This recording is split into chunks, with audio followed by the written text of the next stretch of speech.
Olá, você que acompanha o nosso conteúdo pelo YouTube. Hoje nós vamos conversar com o médico infectologista, o Dr. Marcelo Dayer, para esclarecer uma dúvida frequente, principalmente das mães, em relação à vacinação, campanha de vacinação, o que está disponível na rede pública e quais as orientações dos médicos para imunizar as crianças, mas também vamos falar sobre os adultos e idosos. Dr. Marcelo, obrigada por participar aqui do Anápolis 360. Obrigado, é um prazer estar com vocês. Dr. Marcelo, vamos começar explicando o porquê tem algumas vacinas disponíveis na rede pública e outras não, e a população só tem acesso na rede particular.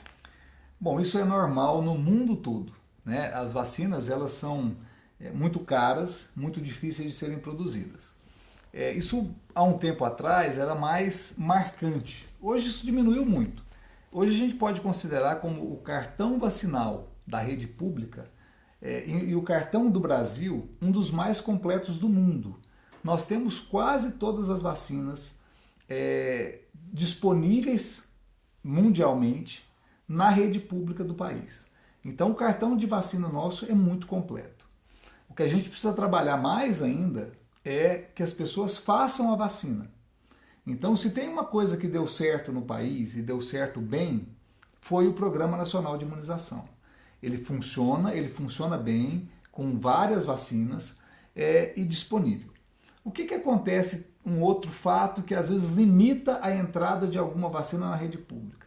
Nós estamos falando de um país que tem milhões de pessoas e a produção de vacinas ela é limitada.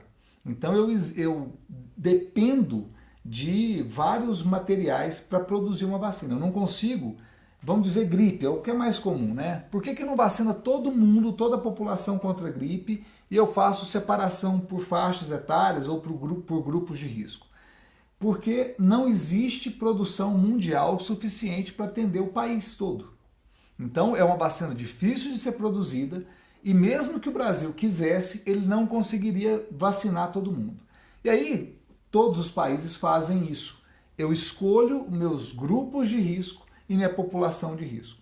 Então eu pego pessoas que têm fator de risco e grupos de risco e vou vaciná-los porque eles têm maior risco de adoecer e de morrer em decorrência da doença. Então vamos dar um exemplo. Grávida. A grávida precisa de vacinação. A gripe na grávida ela é mais complicada. Então o governo escolhe essa população para ser vacinada. Então o que existe é isso, é dificuldade de colocação das vacinas na rede privada, da rede privada para a rede pública, por questão de produção e o outro fator é a questão de custo. Então as vacinas mais novas, elas são muito caras. Como a produção é muito limitada, ela custa mais caro ainda. Um exemplo é a vacina contra a meningite meningocócica do grupo B. É uma vacina relativamente nova e é uma vacina muito cara ainda.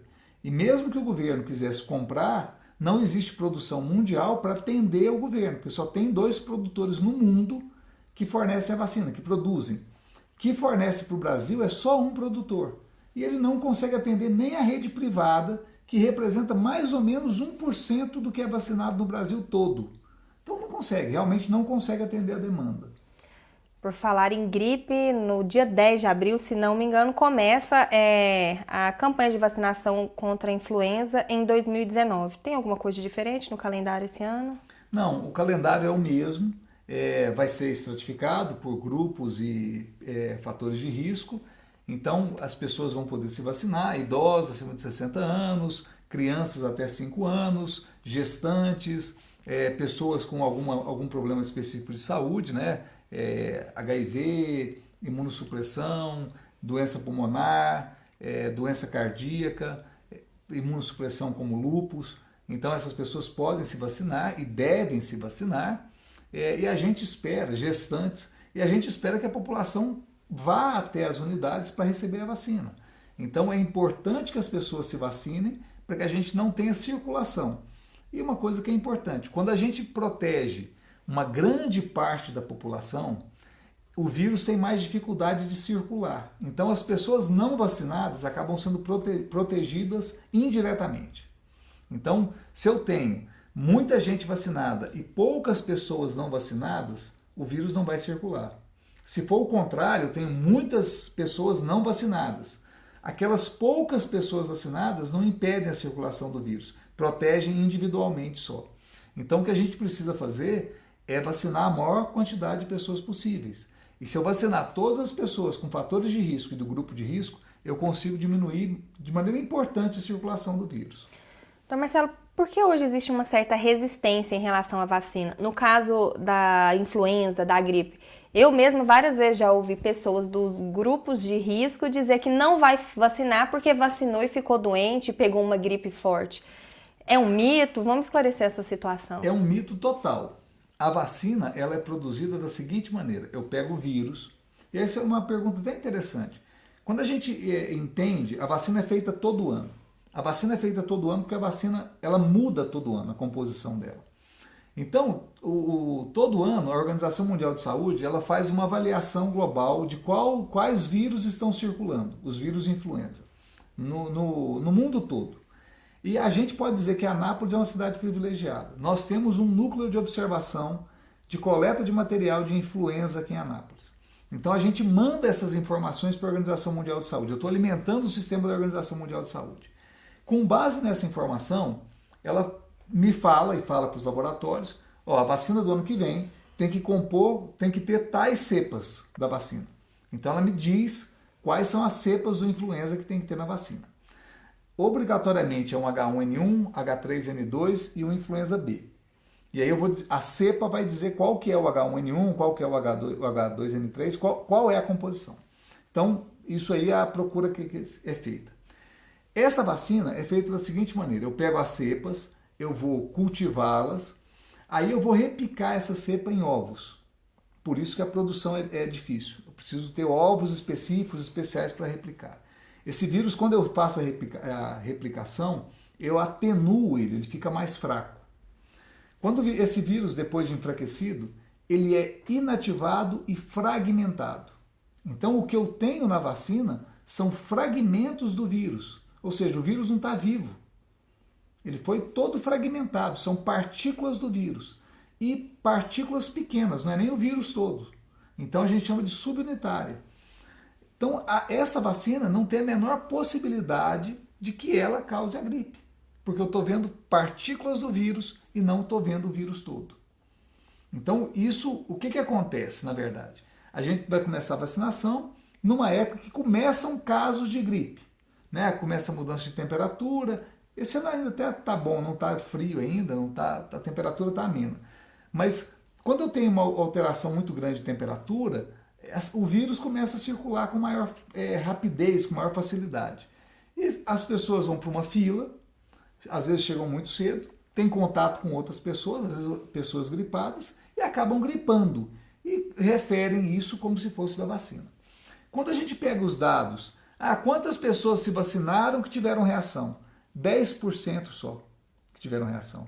Só que esses 10%, quando eles falam, eles ofuscam todos os 90% que não falaram nada. E aí fica essa informação de que eu vacinei e tive uma gripe forte. Vacinei e fiquei de cama. O que não é visto é, depois da vacinação, durante o ano, quanto tempo você ficou sem gripar? Qual a vantagem que houve em relação ao paciente diabético, que quando ele não gripa, ele não tem descompensação do diabetes. Um paciente cardiopata, que não gripa e não tem descompensação do coração.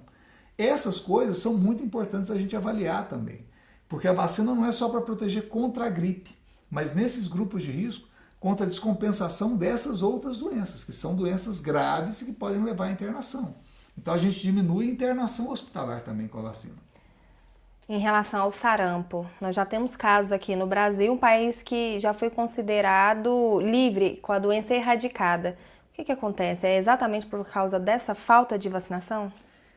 Então, a gente era um país considerado livre do sarampo, a gente não conseguiu erradicar o sarampo, como aconteceu com a varíola. O que aconteceu foi falta de vacinação.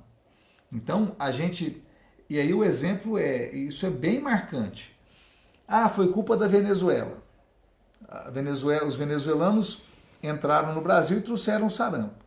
Os venezuelanos entraram na Colômbia, entraram na Argentina, entraram no Peru, em número muito maior que no Brasil. E não houve surto nesses países. Houveram casos Sim, aconteceram casos lá também, mas não da maneira como aconteceu no Brasil. Então nós já temos surto no Brasil, só para deixar um alerta. Sim, Em algumas regiões nós já surto, temos. nós temos surto. E aí o que aconteceu? Por que aconteceram esses casos todos no Brasil? Porque a vacinação era baixa. Então as pessoas em Roraima, no Amazonas, a vacinação era baixa, a cobertura vacinal era baixa.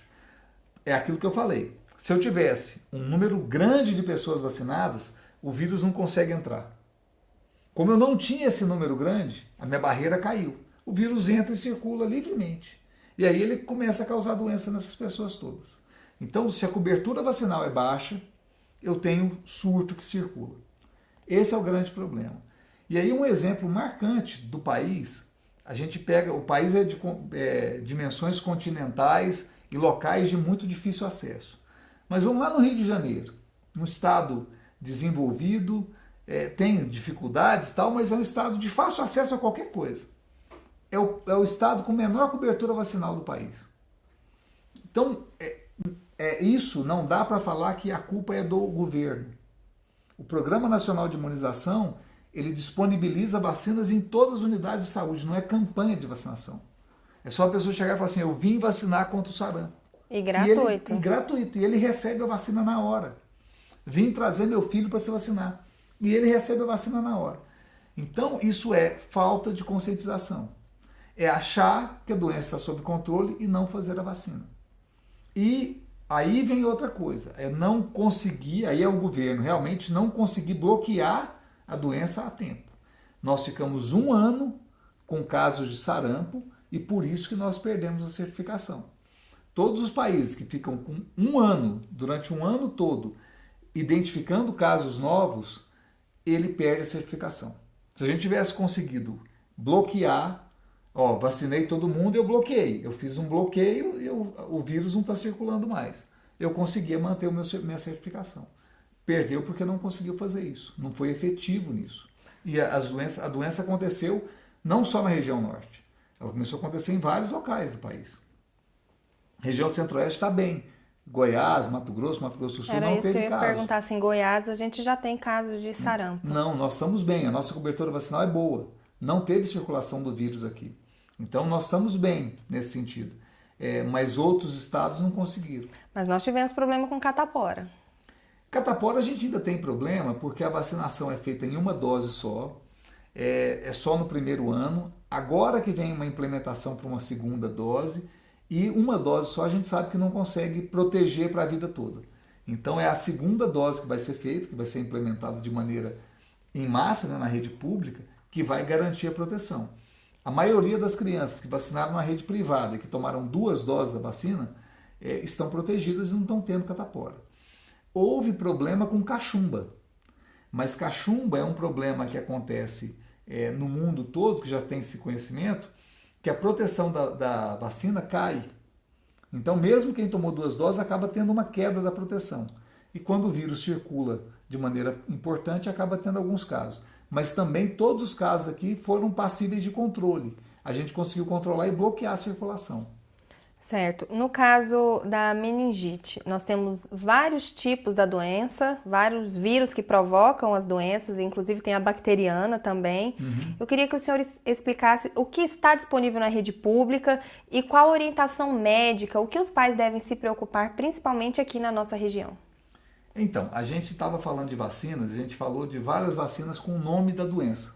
Sarampo, cachumba, que são doenças virais e que eu tenho um agente que causa aquela doença. Então eu faço uma vacina que me protege contra aquela doença. Eu faço a vacina do sarampo, protege contra o sarampo. Quando a gente fala de meningite, eu estou falando de uma doença que tem sinais e sintomas, mas que tem várias causas, vários agentes causadores. Pode ser viral, pode ser bacteriano, pode ser fúngico. E quando a gente volta lá atrás, a principal causa de meningite era a cachumba.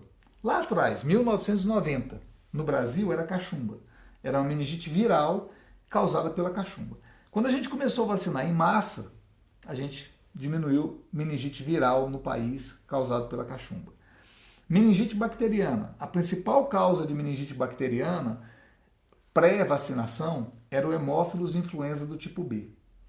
causava doença e doença grave em crianças menores que 3 anos. Quando se introduziu a vacina em 98, acabaram os casos, nós não temos mais meningite por hemófilos. Então nós temos várias causas. Então atualmente o que nós temos? Nós temos na rede pública uma vacina contra a meningite pelo hemófilos, que é feita com 2, 4, 6 meses. Ela está na Penta Brasil. Então a hemófilos influenza do tipo B. Essa vacina protege contra a meningite. Eu tenho uma vacina contra a doença pneumocócica. O pneumococcus não causa só pneumonia. Essa bactéria causa meningite também. E eu tenho essa vacina disponível na rede pública. É feita com 2 e 4 meses. Eu tenho uma vacina contra a meningite meningocócica. E aí é o problema. O meningococcus é uma bactéria que tem vários grupos. Esses grupos, todos eles causam doença. Então eu tenho grupo A, grupo B, grupo C, grupo W, grupo Y. Esses 5 grupos são os grupos principais causadores de doença no ser humano. Eu tenho na rede pública a vacina meningocócica do grupo C. Por que eu só tenho a C? Foi a primeira vacina desenvolvida em massa, é o grupo que mais causa doença no Brasil. Então foi introduzida no país e na rede pública.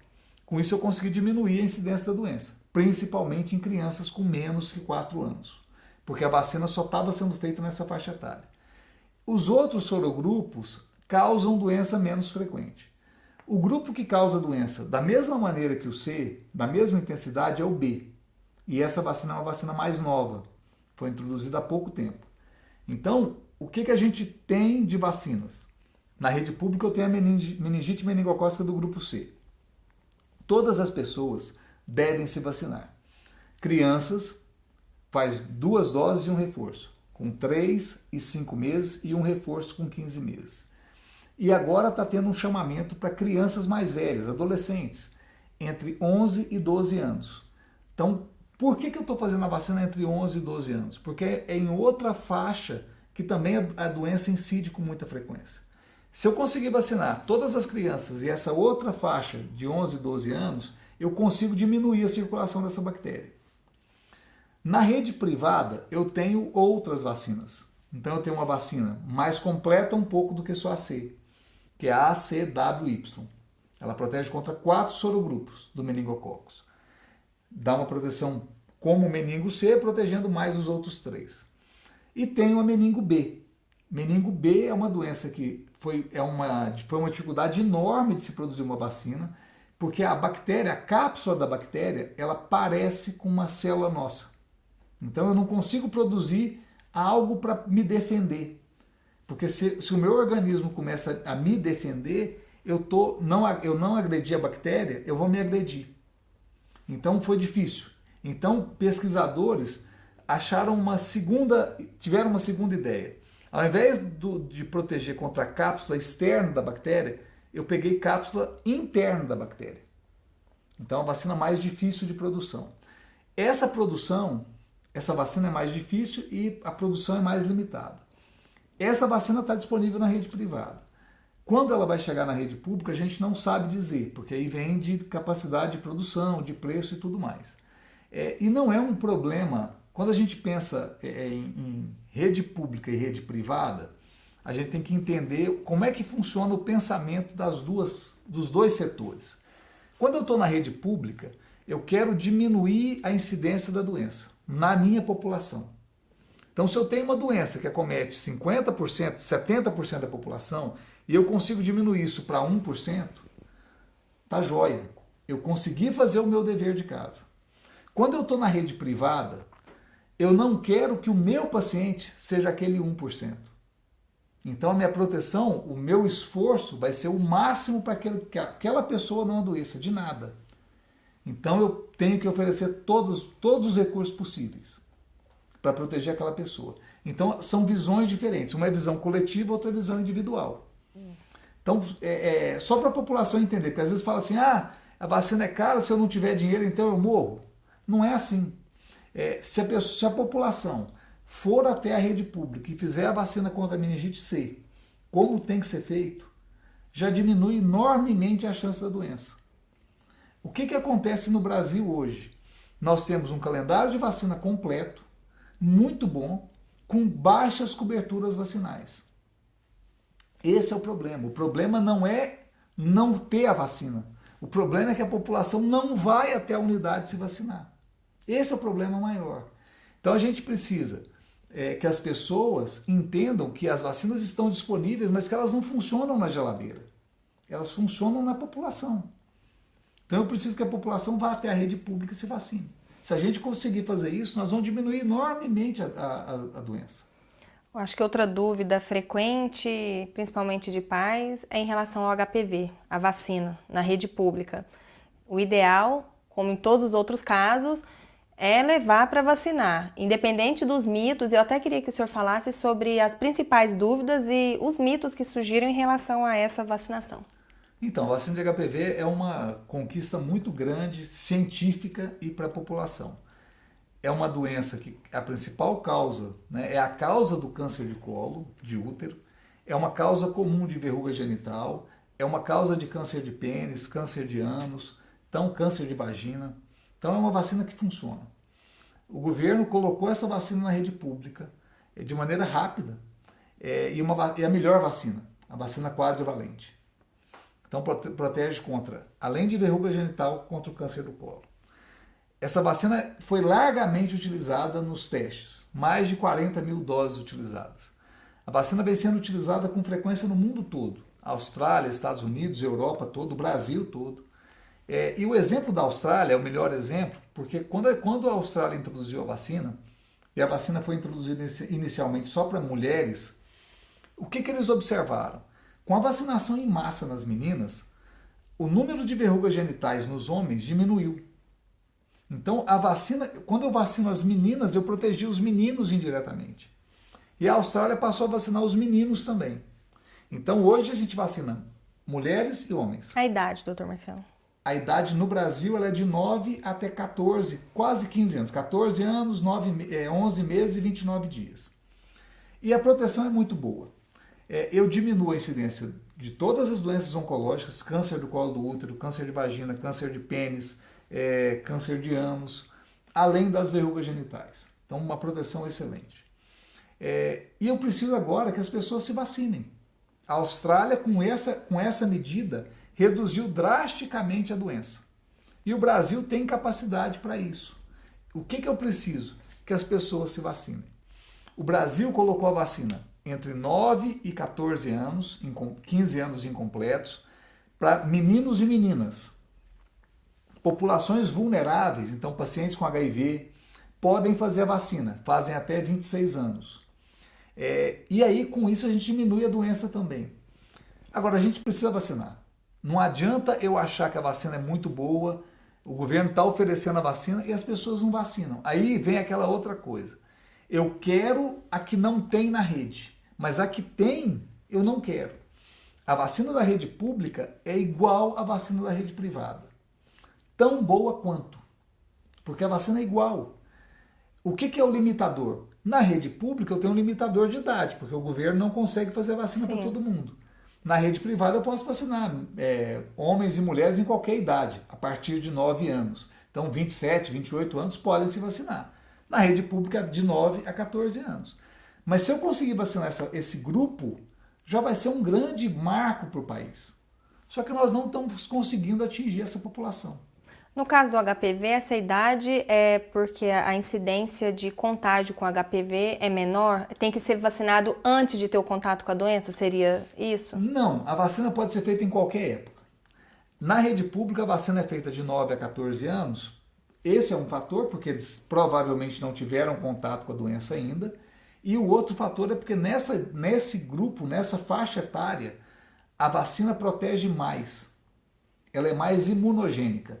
Eu faço 2 doses e ela vale por 3 nas pessoas acima de 15 anos. Então ela é mais imunogênica. Na pré-adolescência ela funciona mais. Ela dá mais imunogenicidade. O nível de proteção é maior. Por isso que a gente faz nesse grupo. Tá certo, então, Dr. Marcelo Dair, médico infectologista, ele veio até atendeu o nosso chamado, o nosso convite e com certeza esclareceu bastante dúvidas aqui durante essa entrevista. Obrigada pela sua participação. Eu que agradeço, um prazer falar com você.